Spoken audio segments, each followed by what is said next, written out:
Well,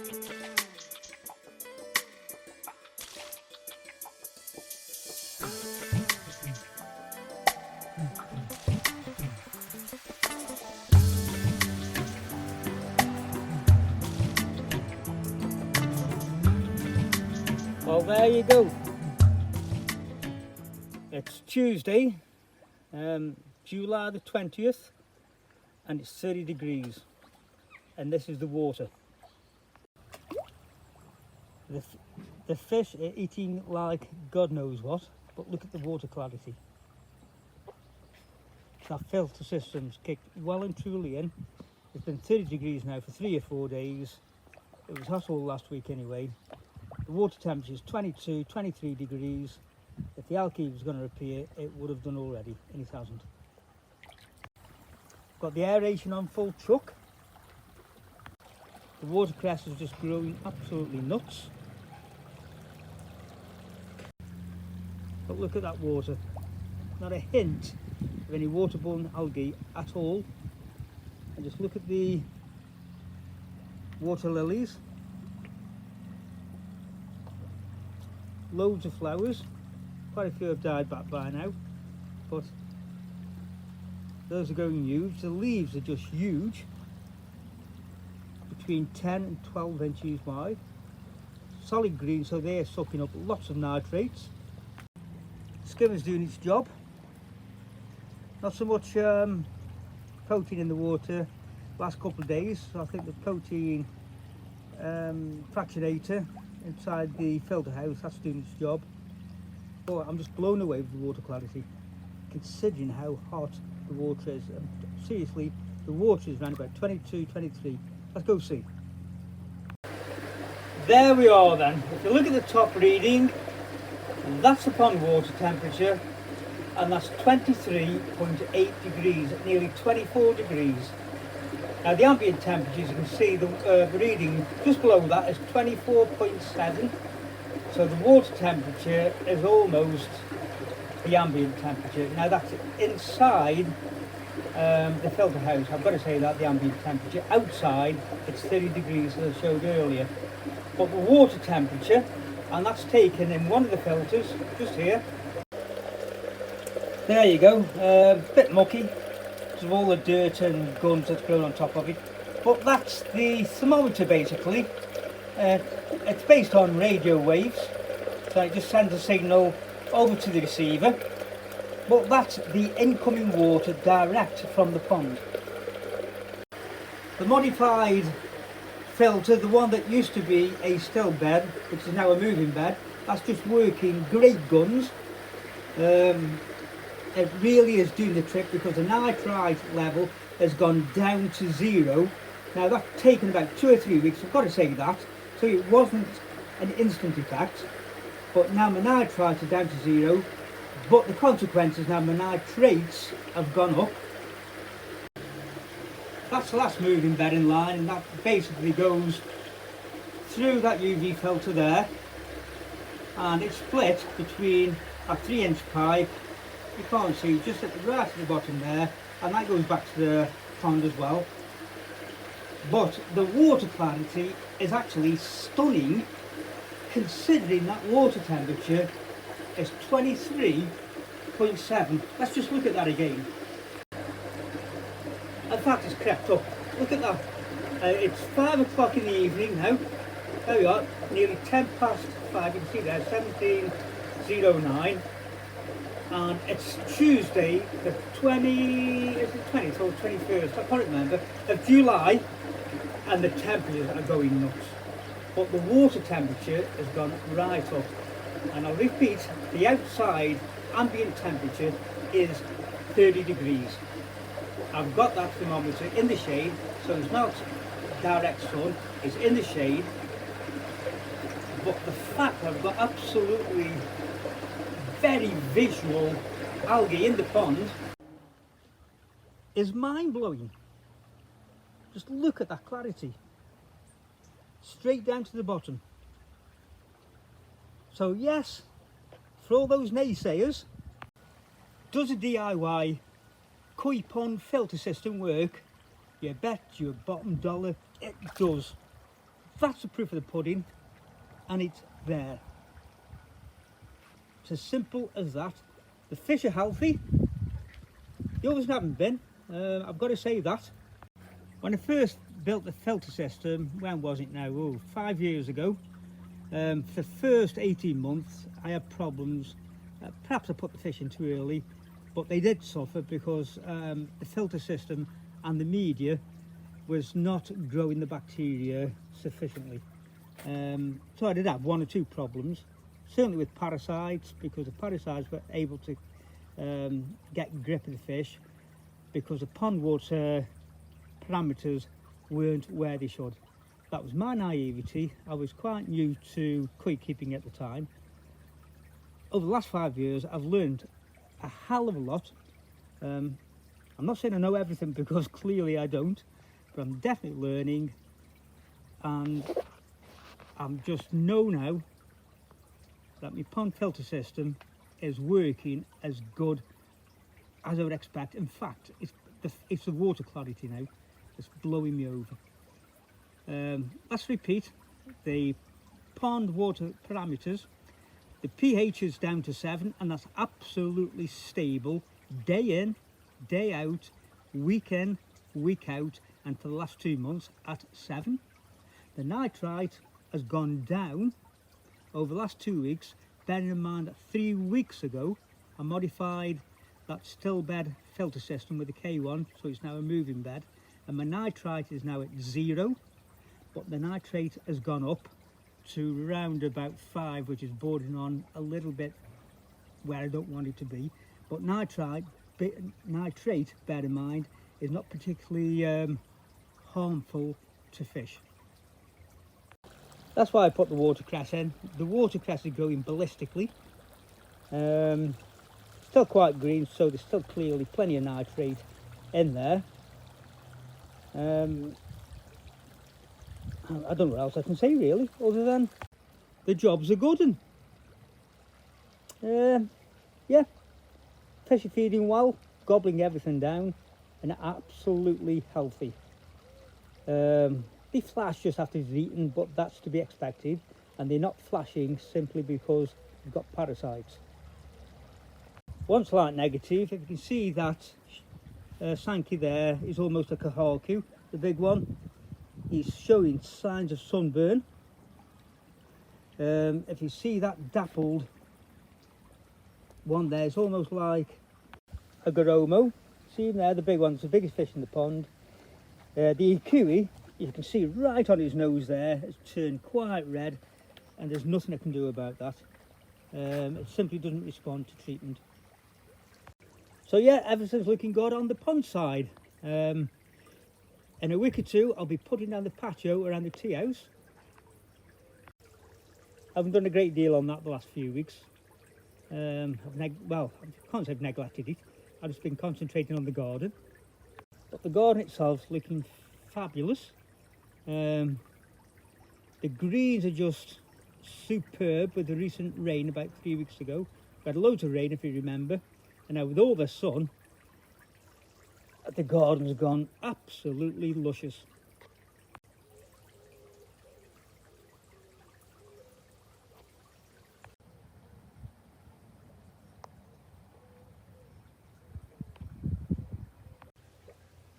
The bonsai's had its day. I think it killed that in the winter. Even though it can stand quite cold temperatures, it can't stand breeze and cold temperatures, and that's killed it basically. Which is unfortunate, I quite liked it. But hey, out with the old and in with the new when I can afford to get a new one.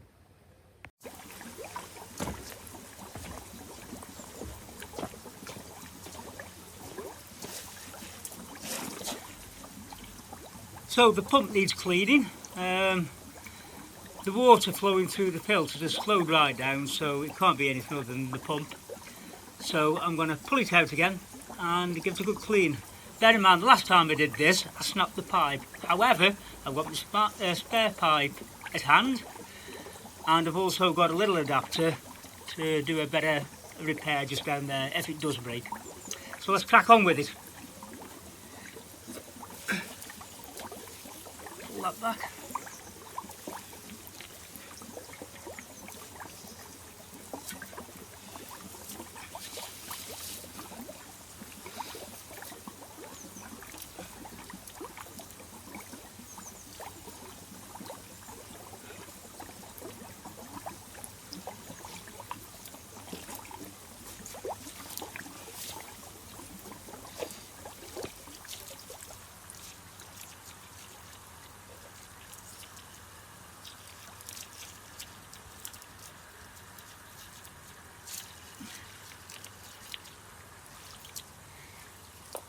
try and get past this foam. Lots of protein foam. And there we are. Let's get a screwdriver on that.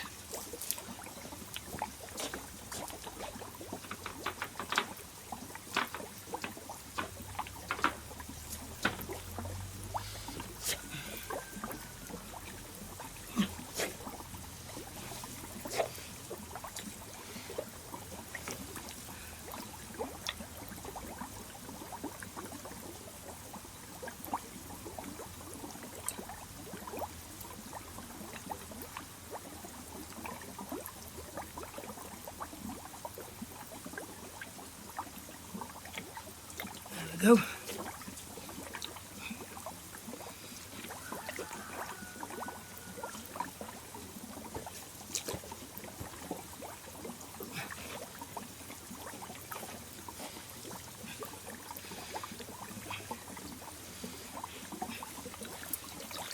Oh. There we go. So strip it down. I'll just leave that pipe on. It's an Aquamax Eco Premium 10,000 and I've had it for 5 years now. It's an excellent pump, I've got to say that. Even though it's caged, it pulls out quite large debris. But look at that. I'll just bring the camera around now and good God, there's all sorts in there. Let's have a good look. So there you go, look at that. Absolutely full to the brim. I'm not surprised the flow rate's slowed right down.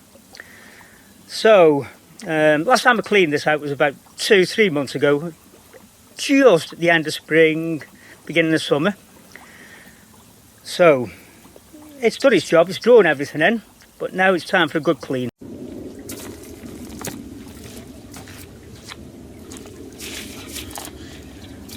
So the first thing I'm going to do is just literally dig it out with my hands.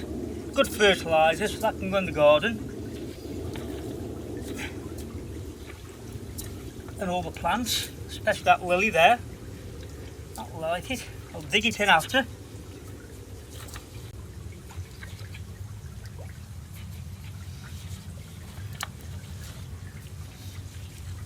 Tip it upside. I might actually just take this off here. Probably be easier. This is the outlet pipe.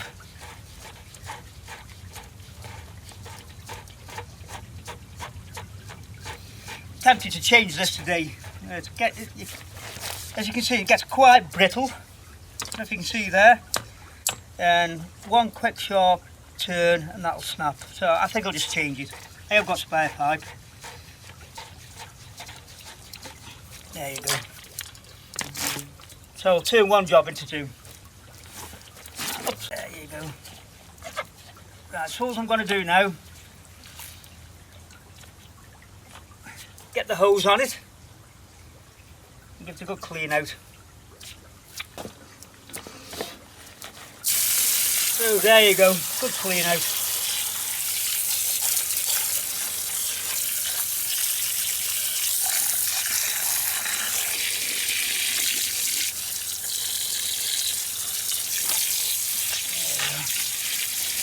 Give that a good soaking round there, and all that fertiliser, all that fish poo, I'll feed the plants.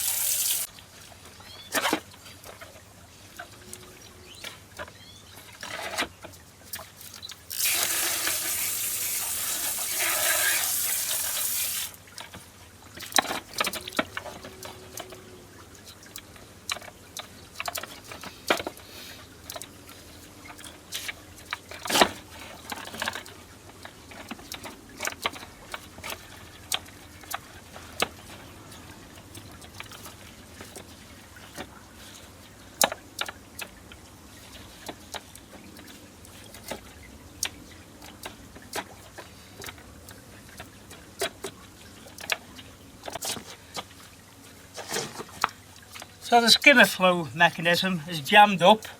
If you remember, a few weeks ago I saw Adam and Julian doing the same thing on that pond, one of his neighbour's ponds he's trying to maintain. He had the same issue, so what I'm going to have to do is pull the actual pump out and free the mechanism off. It's probably just some debris in the sliding joint. I'll just swirl it off properly with the hose. So,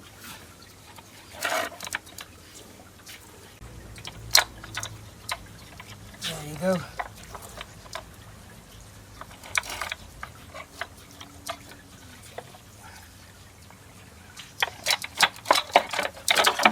There you go. That just sits underneath there. Keep that on. There you go. And this is the mechanism. Just see that should slide freely, and it's not. So I'll take it off and sort it out. You can also use this as a dry pump. It's an excellent system. So let's clean this.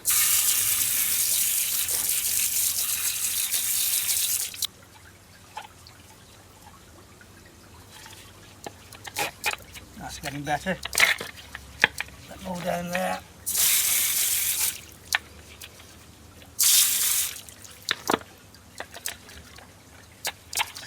Oops, let me chop my finger off. There you go. It's just inside the rails, probably dirty. There you go.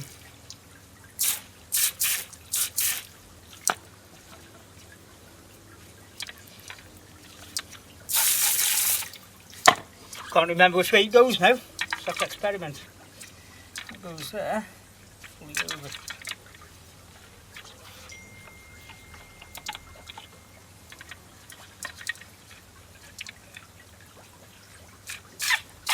There we go, look at that. No, can't be that way.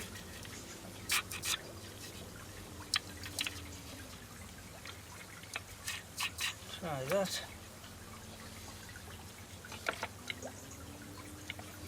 That'll be the way.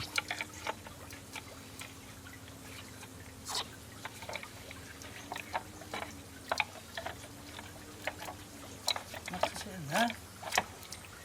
Okay. So, got to clean over the pump itself.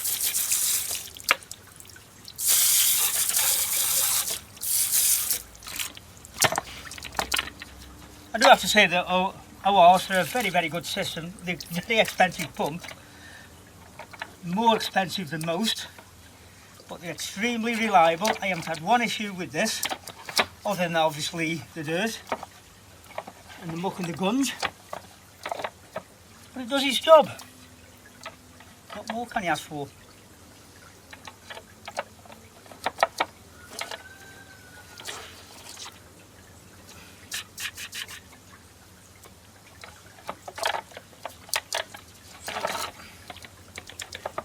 There you go, that's more on there.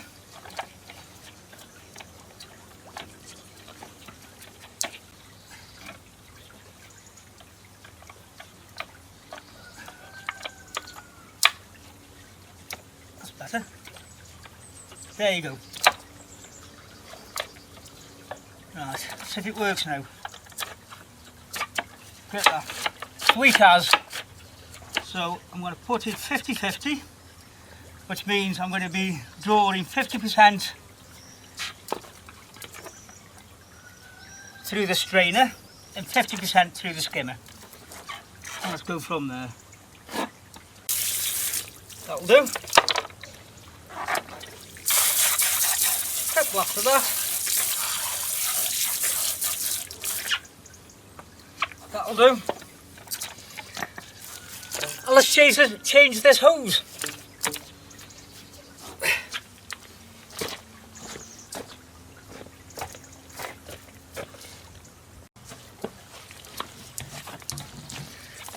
So there's my hose, same size, this is bob on.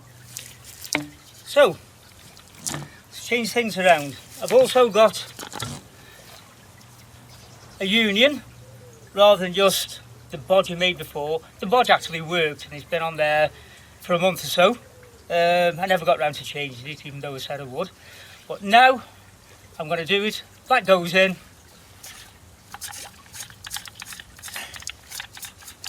and that'll just connect to it. So let's crack on with it. I'm not going to video this part, I'll just fit that, then I'll just show you how I put all that back together. So that's a new pipe made. All we've got to do now is connect it to the pump and put it in the water.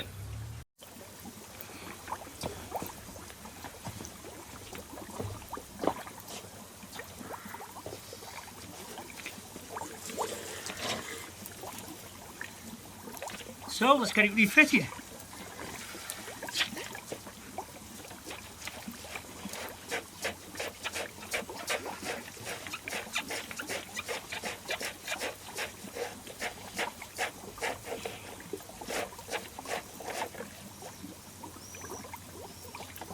I'll put the skimmer on first.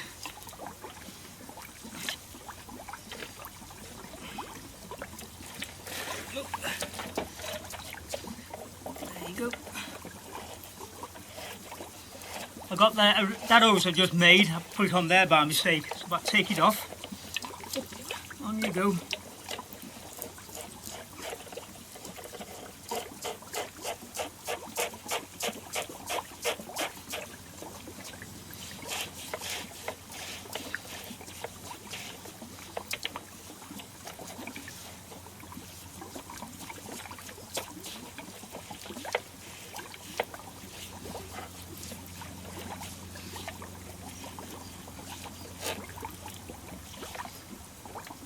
Okay,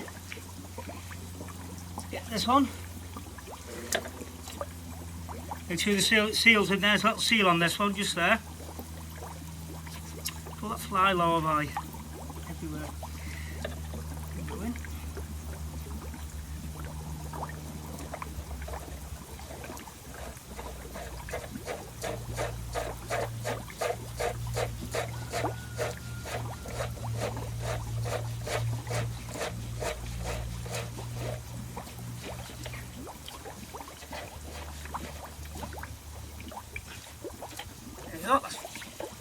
Well sealed. Now let's feed it into the pond. A couple of goldfish down there, they'll have a little bit of a shock. Not electrical, because I've not turned it on yet. The shock is the pump goes into the pond. So let's feed it in. There you go. And it goes. And then let's connect this up.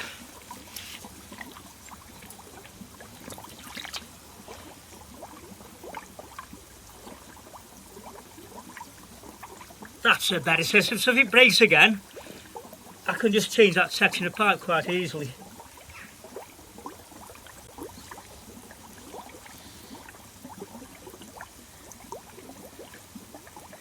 That's pretty secure. Okay, I'm just going to get a grabber and just move that pump into position.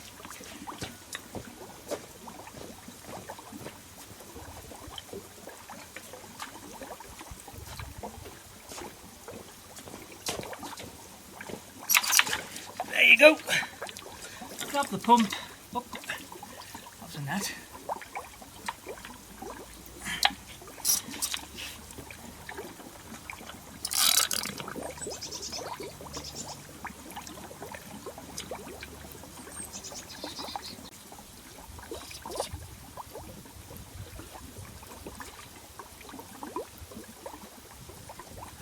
It's right there. There you go, that's nice and extended. Tighten that up.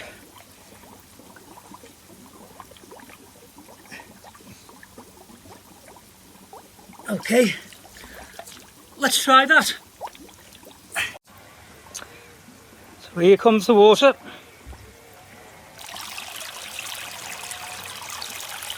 I should slowly fill up.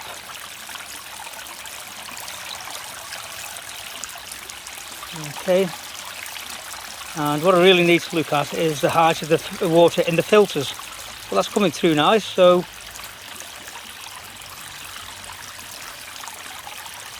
that'll do. I need to get rid of some of that string algae just on top of the waterfall there. But let's go see the filters and where the fractionator is. That will give me a clue as if there's more water flow coming through. And straight away I can see because the running level needs to be there, and there you are, that's just about a little bit underneath. Having said that, that's the fractionator's probably loose, so I'll tighten that up. So there we go, I've just tightened the fractionator up with that clamp, and that's the correct height. So I'm happy that there's more water flowing through it. Let's have a look at the vortex. Yeah, so there you go. A little bit of dust and everything on the top of the surface of the water there, but that's because of the work I've just carried out in the pump. That'll clean itself up soon in about 10-20 minutes. The actual vortex part, I don't know if you can see the top of the Japanese matting halfway down there. That's halfway down the barrel, and underneath there the water swirls and all the debris and muck and gunge gets caught in that Japanese matting.